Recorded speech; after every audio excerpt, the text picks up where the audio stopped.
அருண் சிறிய கிராமத்தில் வளர்ந்தவன். அவன் சிறுவயது நினைவுகள் அனைத்தும் வயல்வெளி, மழை, மண் வாசனை இவைகளோடு கலந்திருந்தன. பள்ளி முடிந்து வீடு திரும்பும் ஒவ்வொரு மாலையும் அவன் தனது பழைய சைக்கிளில் வயல்வெளி பாதையில் செல்வான். இருபுறமும் பசுமையாக அசைந்த நெற்பயிர்கள், வாய்க்காலில் ஓடும் தண்ணீர், காற்றில் ஆடும் தென்னை மரங்கள். அவை எல்லாமே அவனுக்கு உயிரோடு பேசும் நண்பர்கள் போல இருந்தன. ஒருநாள் மாலை, வானம் முழுக்க கருமேகங்கள் சூழ்ந்திருந்தது. சிறிது நேரத்தில் மெல்லிய மழை பெய்யத் தொடங்கியது.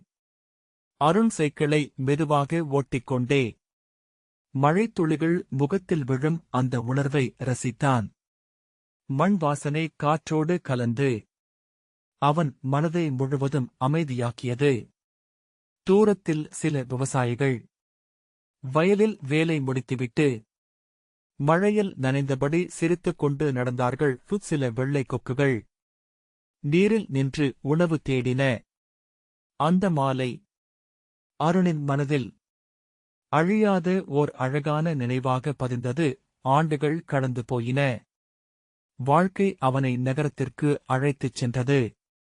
வேலை, பணம், பெரிய வீடு, கார் எல்லாமே அவன் வாழ்க்கையில் வந்துவிட்டது. ஆனால் அந்த மழை நேர வயல்வெளி பாதை மட்டும் அவன் நினைவில் இருந்து மறையவில்லை. ஒருநாள் பல வருடங்களுக்குப் பிறகு அவன் தனது கிராமத்திற்குத் திரும்பினான். சிறுவயதில் சைக்கிளில் சென்ற அதே பாதையில் இப்போது காரில் பயணம் செய்தான். ஆனால் அந்த பாதையை பார்த்தவுடன் அவன் முகத்தில் இருந்த சிரிப்பு மெதுவாக மறைந்தது. ஒரு காலத்தில் பசுமையாக அசைந்த நெற்பயிர்கள் இருந்த இடத்தில் இப்போது வெறும் காலி நிலங்கள், சில இடங்களில் பெரிய கட்டிடங்கள். மண் பாதை இருந்த இடத்தில் கருப்பு தார் சாலை, விவசாயிகளின் சிரிப்பு சத்தம் இல்லை, வாகனங்களின் இரைச்சல் மட்டும். அருண் காரை மெதுவாக நிறுத்தினான். ஜன்னலை திறந்து வெளியே பார்த்தான்.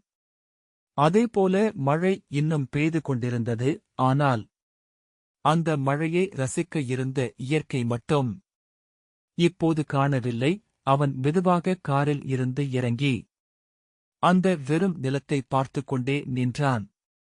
அவன் கண்களில் சிறிய கண்ணீர் துளி. வளர்ச்சியால் நமக்கு மகிழ்ச்சி தந்த இயற்கை வெறும் நிகழ்ச்சியாக வாழ்க்கையில் மாறியதை எண்ணி வருந்தினான். அடையாளத்தை இழந்தது நிலம் மட்டும் அல்ல, நாமும்தான்.